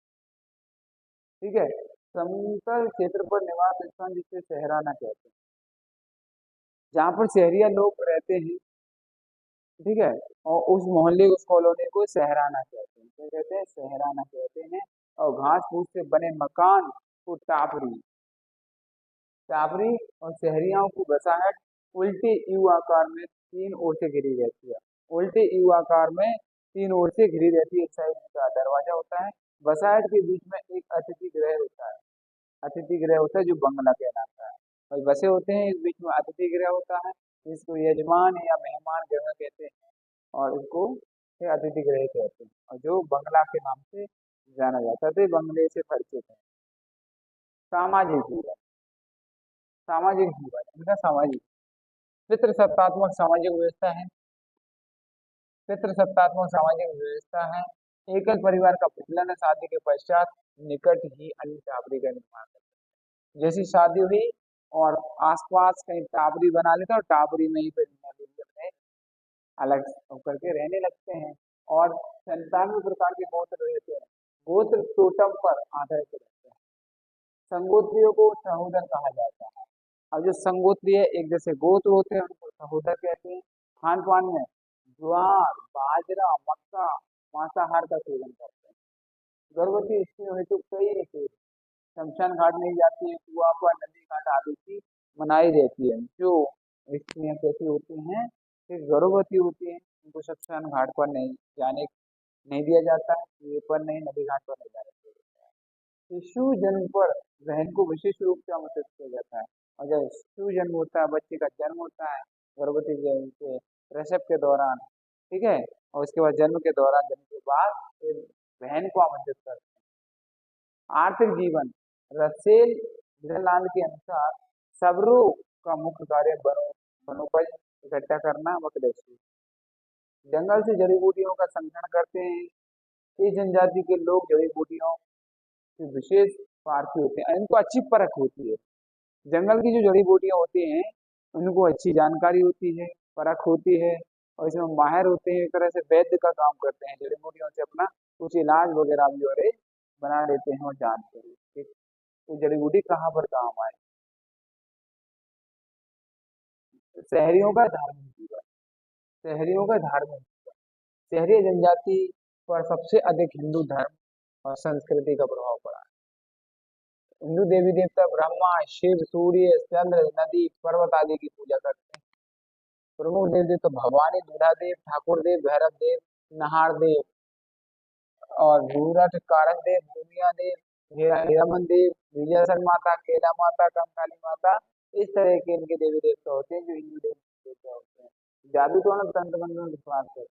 जादू टोना तंत्र मंत्र में विश्वास करते हैं। भूत प्रेत से रक्षे हेतु औघड़ शक्ति के देवता जिनकी पूजा प्रति 3 वर्षों में की जाती है। ठीक है। नृत्य लहंगी, बुलबुल घोड़ी, नृत्य रागिनी, तेजाजी स्वांग, संगीत में लांगुड़िया, फागरसिया रागनी, गोडलीला आदि। कहावतों और गीत कथाओं को प्रसिद्ध मान्यता प्राप्त है। ये चलिए विशेष, अब इसमें कुछ इम्पोर्टेंट और एमपीआर की 5वीं सबसे बड़ी जनजाति है विशेष पिछड़ी जनजाति में शामिल है। तो क्या पिछड़ी जनजाति में शामिल है? शेरशाह सूरी ने शहरी जनजाति के कठोर श्रम की प्रशंसा की थी, उसे हमको प्रथम आदिवासी मानते। शहरिया क्या होते हैं? प्रथम आदिवासी मानते हैं। प्रशंसा की थी शेरशाह सूरी ने। शहरिया संग्रहालय श्योपुर जिले में स्थित है। 12 मार्च 22 को कराहल श्योपुर से शहरिया स्पेशल प्रोजेक्ट लॉन्च किया गया था। 12 मार्च 22 को कुनो राष्ट्रीय उद्यान के कारण 1500 से अधिक शहरिया परिवारों को पलायन करना पड़ा। कुनो राष्ट्रीय उद्यान के कारण 1500 से अधिक शहरी परिवारों को पलायन या वहां से बेघर या ठीक है वहां से हटना पड़ा। तीनों को अपना अग्रज मानते हैं। शहरिया क्या है? भीलों को अपना अग्रज मानते हैं। अग्रज में क्या होता है? ठीक है, बड़ा भाई मानते हैं। बड़ा भाई मानते हैं। शहरी जनजाति की पारिवारिक इकाई कुटुंब कहलाती है। सर्वाधिक पहलियां बूझने वाली जनजाति है। मध्य प्रदेश की सर्वाधिक कुपोषित जनजाति शहरिया है। शहराना मुखिया खुटिया का पटेल या पटेल कहलाता है। शहरिया कॉलोनी परिवार की अत्यंत पिछड़ी जनजाति। बैगा जनजाति, ठीक है, बैगा जनजाति अर्थ पुरोहित है। प्रोटो ऑस्ट्रेलॉइड प्रजाति का प्रतिनिधित्व करती है। जनजाति का विस्तार पूर्वी सतपुड़ा, मंडला, शहडोल, सीधी, डिंडोरी, बालाघाट से। मंडला जिले के बेचाचक क्षेत्र बेचाचक के बैगांव को विशेष पिछड़ी जनजाति घोषित किया गया है। रसेल हीरालाल के अनुसार बैगा, छोटा नागपुर, पठासी आदि जनजाति भूया की मध्य प्रदेश शाखा जिसे बाद में बैगा कहा जाता है। बैगा ग्राम पुरोहित होने के साथ साथ चिकित्सक भी होते हैं। बैगा जनजाति के व्यक्तियों का कद मध्यम, कृष्ण वर्गीय और रुक्ष कांति विहीन शरीर होता है। किंवदंती के अनुसार ब्रह्मा जी के द्वारा सृष्टि रचना के समय 2 व्यक्तियों को हल कुल्हाड़ी प्रदान की तत्पश्चात हल वाले गौंड और कुल्हाड़ी वाले नांगा बैगा कहलाए। जिनको हल दिया वो गौंड कहलाए और कुल्हाड़ी वाले जो नांगा और बैगा कहलाए। बैगाओं में मुंडा विशेषताएं जबकि गोंडों में द्रविड़ विशेषताएं। बैगाओं में क्या होती है? मुंडा मुंडा जो जनजाति है उसकी विशेषताएं पाई जाती हैं और गोंडों में द्रविड़ विशेषताएं परिलक्षित होती हैं। उपजातियां राय मैना, कठ मैना, नरोतिया, भरोतिया, नहर और विंझवार आदि होती है। और विंझवार जनजाति बैगाई की एक उपजाति होती है। सामाजिक जीवन क्या है? सामाजिक जीवन। बैगा जनजाति के गांव को पूर्वा कहते हैं। जिसकी सुरक्षा करने वाले व्यक्ति को कोटवार कहते हैं। बैगा जनजाति के गांव को पूर्वा सुरक्षा करने वाला कोटवार घर मिट्टी घास फूस के बने होते हैं। 2-3 कमरों के बने होते हैं। पुरुष छोटी धोती या पंचा पहनते हैं। छोटी धोती और पंचा पहनते हैं। महिला सफेद लुंगड़ा घुटनों तक पहनती है। महिला शरीर में गोदना बुनवाती है। सर्वाधिक गोदना प्रिय जनजाति। बैगा जनजाति सबसे ज्यादा गोदना बुनवाने वाली जनजाति है। नृत्य बैगाओं का कर्मा है। पहला दादरिया परधोनी सुआ फाग बुनवा है। दादरिया नृत्य दशहरे पर परधोनी नृत्य विवाह के अवसर पर किया जाता है। दादरिया कब होता है? दशहरे पर। परधोनी नृत्य विवाह के अवसर पर। गीत कर्मा सुआ गीत, विवाह गीत, माता गीत, फाग गीत। वाद्य यंत्र कौन से? मादल होता है, नगाड़ा, ढोल, तिमली। गोदना प्रिय महिला जैसे कठिनतम भौगोलिक परिवेश तथा कम वस्त्रों के पहनने से गोदना प्रतिकूल मौसमी परिस्थितियों में प्रतिरोधक क्षमता प्रदान करता है। और पुखड़ा गोदाएं पीठ पर 16 वर्ष की उम्र में गोदना गुदवाया जाता है। जांग गोदाएं विवाह के पूर्व, विवाह से पहले इस जांग पर फूल गुदवाते हैं, जांगों पर। और पुखड़ा गोदाएं ये पीठ पर होता है, पुखड़ा गोदा पीठ पर। ये क्या करते हैं? 16 वर्ष की उम्र में। और जांग गोदाएं विवाह के पहले गुदवाते हैं। चलेगा।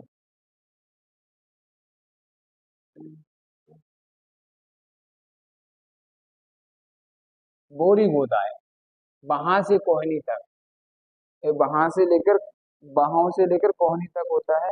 ये क्या होता है? बोरी गोदाएं।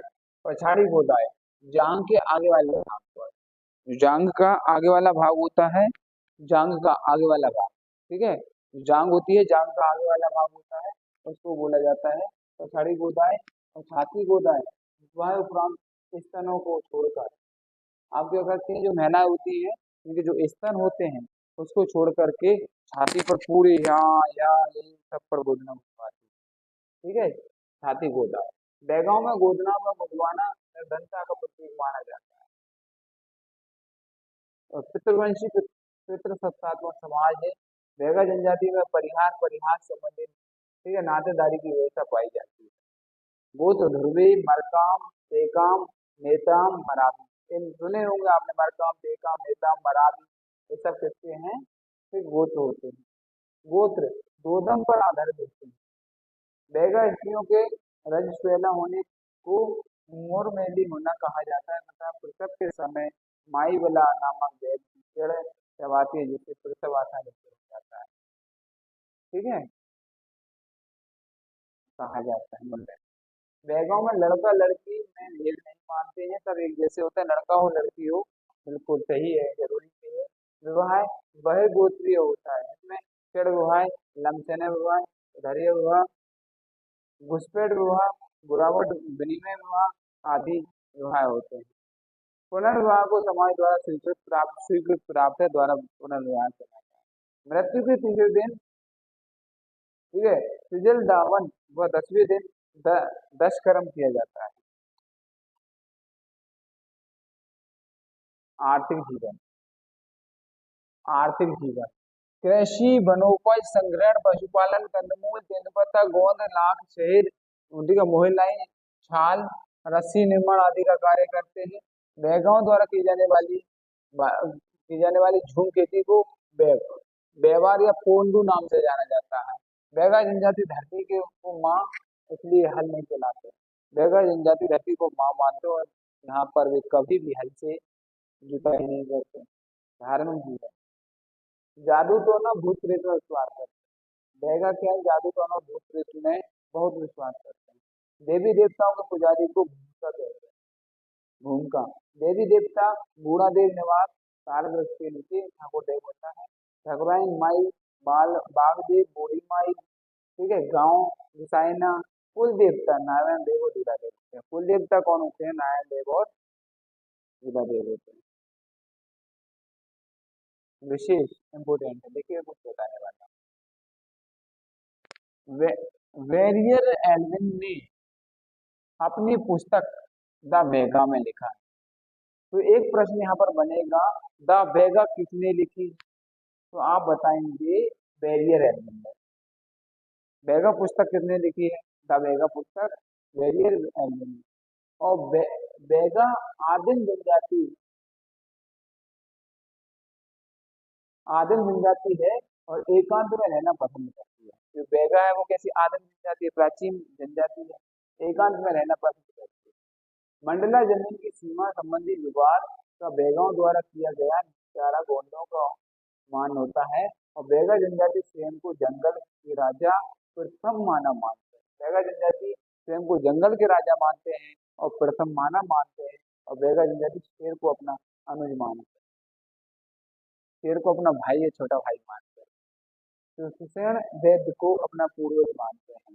तो आपने देखा होगा जब हनुमान जी जब लक्ष्मण जी मूर्छित हो जाते हैं, शक्ति लग जाती है मेघनाथ द्वारा, उनको मूर्छित किया जाता है, और उसके बाद राम जी बड़े दुखित होते हैं अपने भाई लक्ष्मण की शक्ति के कारण या मूर्छित होने के कारण। फिर क्या होता है, उनको, ठीक है, बूटी लाने के लिए, या पहले तो उनको पता करना पड़ेगा मूर्छित हुए हैं क्या हो गया, तो घबरा जाते हैं। मर्यादा पुरुषोत्तम श्री भगवान राम जी राम जी ने फिर हनुमान जी से कहा कि भाई मूर्छित हो गए हैं लक्ष्मण भाई, इनके लिए दिखलाई। वो लंका जाते हैं, लंका में सुषेण वेद होता है, और उसको उठा कर लाते हैं। हमने देखा हो तो सुषेण वेद को ही अपना पूर्वज मानते हैं वेद, क्योंकि जड़ी बूटी में, ये इलाजों में, देसी इलाजों में माहिर रहते हैं। ये वेद। भारिया जनजाति, कौन सी भारिया? भार ढोने के कारण इनका नाम भारिया पड़ा। भारिया जनजाति के लोग गौंडों को अग्रज मानते हैं, गौंड को भाई मानते हैं, राजा कर्ण को अपना पूर्वज मानते हैं। भारिया जनजाति मुख्य रूप से छिंदवाड़ा जिले की तामिया तहसील के पातालकोट क्षेत्र में रहते हैं। ध्यान रखना, छिंदवाड़ा जिला, तामिया तहसील, पातालकोट में रहते हैं। ठीक है। अलावा ये जबलपुर में भी पाए जाते हैं। मध्य प्रदेश की विशेष पिछड़ी जनजाति में शामिल है भारिया, सहरिया, और एक और बताऊंगा। 81 की जनगणना में पातालकोट की भारिया जनजाति को जंगलियों के बीच जंगली कहा गया था। 1981 में जनगणना हुई तो भारिया जनजाति को जंगलियों के जंगली कहा गया था। पातालकोट छिंदवाड़ा में 90% आबादी भारिया जनजाति की। छिंदवाड़ा के पातालकोट में जो, ठीक है, तमिया तहसील का में आता है, 90% उपजातियां भूमिशा और भूमिधर होती हैं। देख सकते हैं आप इनको, ये है भारिया।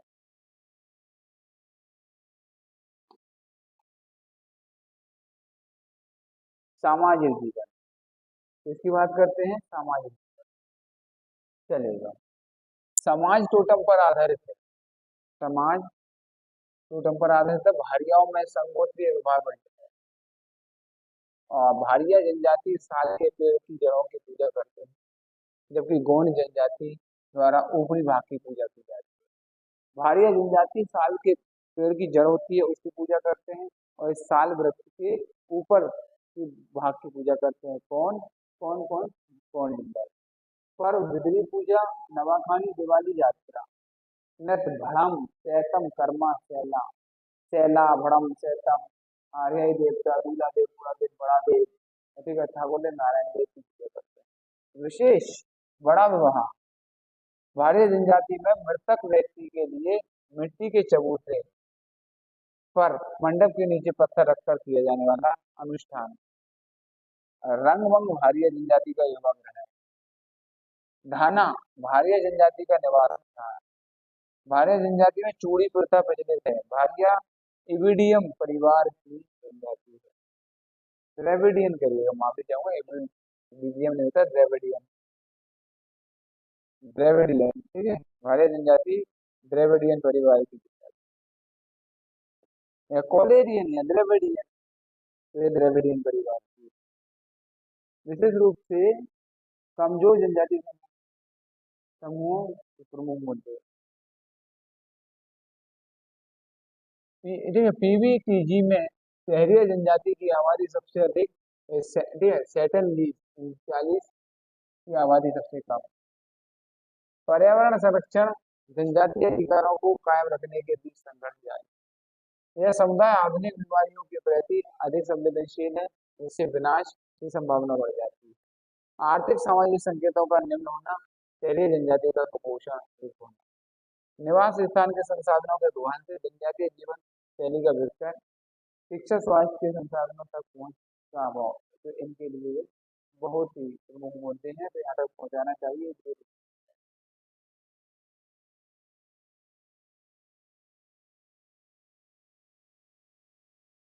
मध्य प्रदेश 3 जनजातियां, शहरिया जनसंख्या कितनी है? 4,17,000 समथिंग। बेगा चक्र के बेगा जनसंख्या 1,31,000 समथिंग। पातालकोट के भारिया, तो मतलब शहरिया, बेगा, भारिया, ये पिछड़ी जनजाति विशेष रूप से कमजोर जनजातीय समूह में शामिल है। जनजातियां मध्य प्रदेश के 2344 गांवों में निवास करती है, जिनकी कुल संख्या देखिए कितनी है, 5,50,608 है। मध्य प्रदेश में विशेष रूप से कमजोर जनजातीय समूहों के लिए राज्य स्तर पर तीन प्राधिकरणों की स्थापना की गई है। पहला शहरिया विकास प्राधिकरण, तीन प्राधिकरण बनाए गए हैं। पहला कौन सा, विकास शहरी विकास प्राधिकरण, दूसरा भारिया विकास प्राधिकरण, तीसरा बेगा। तो शहरिया भारिया बेगा ये तीनों पिछड़ी जनजातियों तीनों के लिए एक, ठीक है, वो बनाया गया है प्राधिकरण। इसके अतिरिक्त जिला स्तर पर 11 अधिकरणों की स्थापना की गई है। शहरिया ग्वालियर दतिया जिला शामिल है, शिवपुरी गुना अशोकनगर जिला शामिल है। देखिएगा पहले जिनमें शहरिया ग्वालियर दतिया जिला शामिल है, शिवपुरी गुना अशोकनगर शामिल है, शिवपुर में भिंड मुरैना शामिल है, बैगा शहडोल पुष्पराजगढ़ अनूपपुर में है, उमरिया बंडा डिंडोरी शहर बालाघाट में आते हैं, भारिया तमिया छिंदवाड़ा। इन 11 अधिकरणों की स्थापना 15 जिलों में की गई, 15 जिलों में की गई है। कितने, 15 जिलों में की गई। चलिए घुमंतु जनजाति, कौन सी, घुमंतु जनजाति। घुमंतु जनजातियों से तात्पर्य है एक स्थान से दूसरे स्थान पर प्रवास करते रहते हैं तथा विभिन्न व्यवसायों आखेट खाद्य संग्रह नर्तक कलाबाजी सपेरे मदारी पशुचारक आदि का अभ्यास करते हैं। मध्य प्रदेश में कुल 51 विमुक्त घुमक्कड़ अर्ध घुमक्कड़ जनजाति है, जिनमें से 30 घुमक्कड़ एवं बाकी के अर्ध घुमक्कड़ जनजाति। मध्य प्रदेश में घुमक्कड़ अर्ध घुमक्कड़ जनजाति बाल्दिया भंतु देसर, ठीक है, दुर्गी मुरागी झाड़ी गोंधली झरानी जोगी जोगी कनबटा जोशी बाल संतोषी जोशी बहुलीकरण जोशी बजारिया जोशी बुदबुदू की जोशी चित्रावटी जोशी हरदा जोशी नादिया जोशी हरगोला जोशी, ठीक है, नामदी वाला जोशी पिंगला बाचो वालिया भाटा।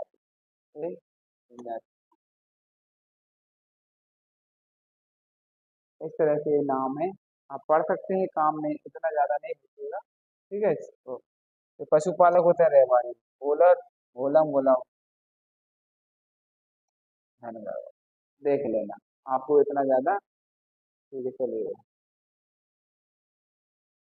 हम आते हैं कुछ मध्य प्रदेश की भूमो विमुक्त।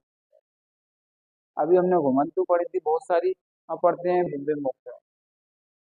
विमुक्त जल से फटाफट कंजर सांची बगरी कुचबंदिया वैरागी भनमत भाटू ठीक है, भनमत चंद्र वेदिया काला वेदिया, पढ़ लेना आप जल्दी फटाफट। मोगरी अबेरिया संध्या कबूतरी बनछड़ा पारदी बंजारा नाट बिलोरिया बिलोरिया। एक होती है भूख जनजाति होती है, भेड़िया बनखड़ा इम्पोर्टेंट है। खांसी खांसी विमुक्त जातियों की महिलाओं को वेश्यावृत्ति से बचाने हेतु जवाहर योजना संचालित है। जवाहर योजना किससे संबंधित है, वेश्यावृत्ति से, किसको, भेड़िया बनखड़ा, ठीक है, खांसी विमुक्त जातियों की महिलाओं को वेश्यावृत्ति से बचाने की जवाहर योजना प्रचलन में है। ब्रिटिश शासन के अंतर्गत वर्ष 1871 में आपराधिक जनजाति अधिनियम से शुरू होने वाले कानूनों की श्रृंखला के तहत कुछ जनजातियों को जनजात अपराधी घोषित किया गया, जिन्हें 1952 में अनंत सैनम आयंगर समिति 1950 की सिफारिश से विमुक्त घोषित कर दिया गया। अब आता है क्या, बंजारा जनजाति। बंजारा जनजाति यह घुमंतु जनजाति के रूप में जानी जाती है। बंजारी जनजाति पर कबीलाई प्रभाव दिखता है। जनजाति का मूल हिस्सा राजस्थान है, राजपूतों को अपना वंशज मानते हैं। बंजारा जनजाति का मूल हिस्सा राजस्थान है और ये क्या करते हैं, राजपूतों को अपना वंशज मानते हैं। बंजारा जनजाति का विस्तार निमाड़ा मालवा क्षेत्र मंडला जिले तक है और जनजाति को कंघी का आविष्कार माना जाता है। बंजारा जनजाति ने कंघी, जो कंघा होता है जिसे बाल निकालते मांग निकालते, तो उसका आविष्कार किसको माना जाता है, बंजारा जनजाति। सामाजिक जीवन, बंजारा जनजाति के गांवों को टांडा कहते हैं। टांडा कहते हैं। ठीक है, भील जनजाति के क्या कहते हैं, ढाना कहते हैं। शहरिया को सहराना कहते हैं। और बंजारा जनजाति को टांडा कहते हैं। और बंजाराओं में विधवा विवाह, चढ़ विवाह, अपहरण विवाह, नातरा विवाह आदि प्रचलित है। नृत्य क्या करते हैं, तलवार नृत्य करते हैं, तलवार नृत्य करते हैं। डंडावेली, डंडावेली नृत्य करते हैं, मछली नृत्य। और स्त्रियां आभूषण प्रिय होती हैं। बंजारा स्त्री होती हैं, आपने देखा होगा, यहाँ यहाँ तक चूड़ियां पहनती हैं, यहाँ तक चूड़ियां, यहाँ तक कहीं पैरों में बहुत सारी क्या, ठीक है, इस तरह से चलिए। धार्मिक जीवन, धार्मिक जीवन, धार्मिक जीवन। सिख धर्म, सिख धर्म से सर्वाधिक प्रभावित, जिस कारण गुरु नानक देव गुरु ग्रंथ साहब में विशेष आस्था रखते हैं। क्या करते हैं बंजारा, गुरु नानक देव और गुरु ग्रंथ साहब में विशेष आस्था रखते हैं, जो सिख धर्म से सर्वाधिक प्रभावित होते हैं लोग। और सिखों से बड़ा नाता होता है। हिंदू देवी देवताओं राम कृष्ण शिव दुर्गा आदि की पूजा करते हैं। प्रमुख देवता राम कृष्ण, बाबा रामदेव, राजस्थान। विशेष गांव का प्रधान सरदार नायक कहलाता है।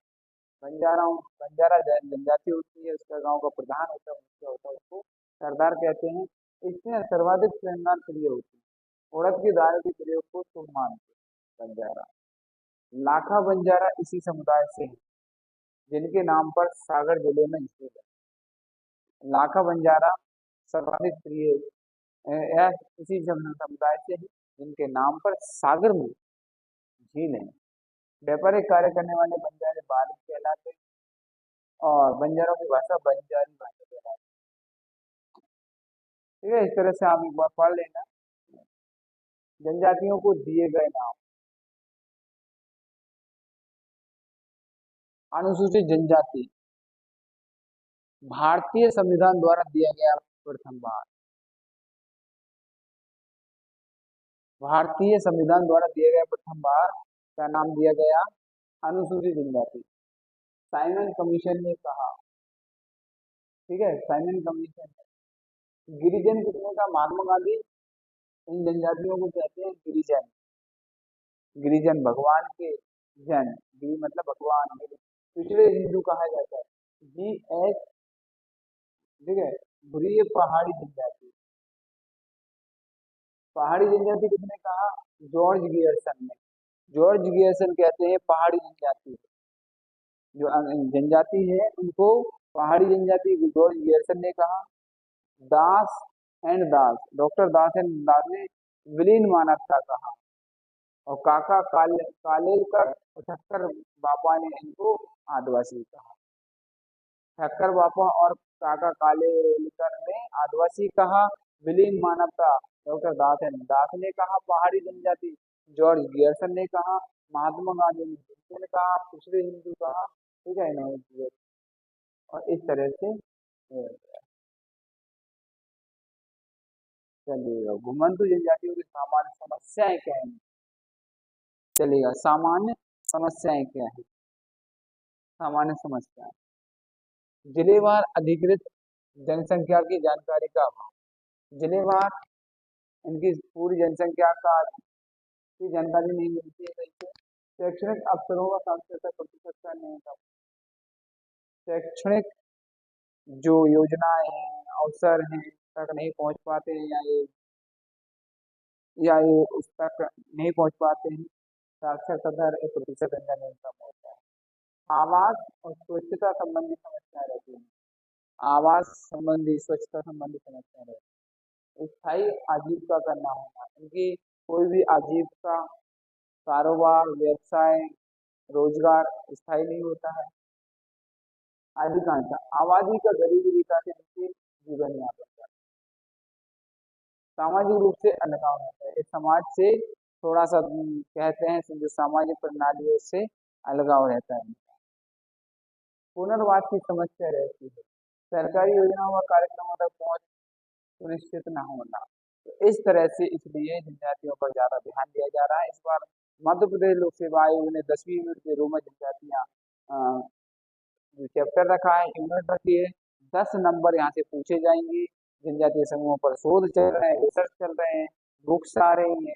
किताबें आ रही हैं, इसलिए इन पर विकास की मुख्य धारा में शामिल करने के लिए, पुनर्वास की समस्या को दूर करने के लिए, सरकारी योजनाओं का पहुंच बनाने के लिए, इनकी साक्षरता को बढ़ाने के लिए, शिक्षण अवसरों को इन तक पहुंचाने प्रदान करने के लिए, स्वच्छता संबंधी और आवास प्रदान करने के लिए सरकार ने इस तरह का एक कदम उठाया है। तो यहाँ तक हम आज इसी को वो जनजातियों वाले पॉइंट को आज समाप्त करते हैं, आगे से कल कंटिन्यू करेंगे। और thank you for watching this video. बहुत बहुत शुक्रिया, धन्यवाद। मैं तहे दिल से शुक्रिया अदा करता हूँ, आपने इस वीडियो को पूरा देखा। और भी जनजातियों के वीडियोज हैं, आप जाकर के देख सकते हैं, लाइव क्लासेस की। और वीडियो अच्छा लगा हो तो वीडियो को लाइक शेयर, चैनल को सब्सक्राइब करें। हम जल्द से जल्द पूरा टोटल ठीक है एनसीईआरटी जो होती है 6 to 12 ऑल सब्जेक्ट की, हिंदी मीडियम और इंग्लिश मीडियम की, जल्द से जल्द पूरा सिलेबस के अकॉर्डिंग पूरा बताने वाले हैं, पढ़ाने वाले हैं। आप जा करके ठीक है एक बार लाइक करें, शेयर करें, चैनल को सब्सक्राइब कर लें, बेल आइकन प्रेस कर लें, ताकि अब कोई वीडियो आएगा पहले आप तक आएगा। यूपीएससी पीएससी की तैयारी के लिए आपके लिए बहुत ही बेहतरीन कॉन्सेप्ट और अच्छा मटेरियल और कंटेंट के साथ हम जल्द से जल्द आने वाले हैं। तब तक के लिए जय हिंद, जय भारत। बस आपका एक सपोर्ट चाहिए, सपोर्ट सिर्फ इतना सा है, 2 सेकंड का समय निकाल लाइक शेयर वीडियो को कमेंट करिएगा। और आज के लिए इतना ही काफी है। विदा चाहता हूँ और इसी के साथ जय हिंद, जय भारत। भारत माता की जय।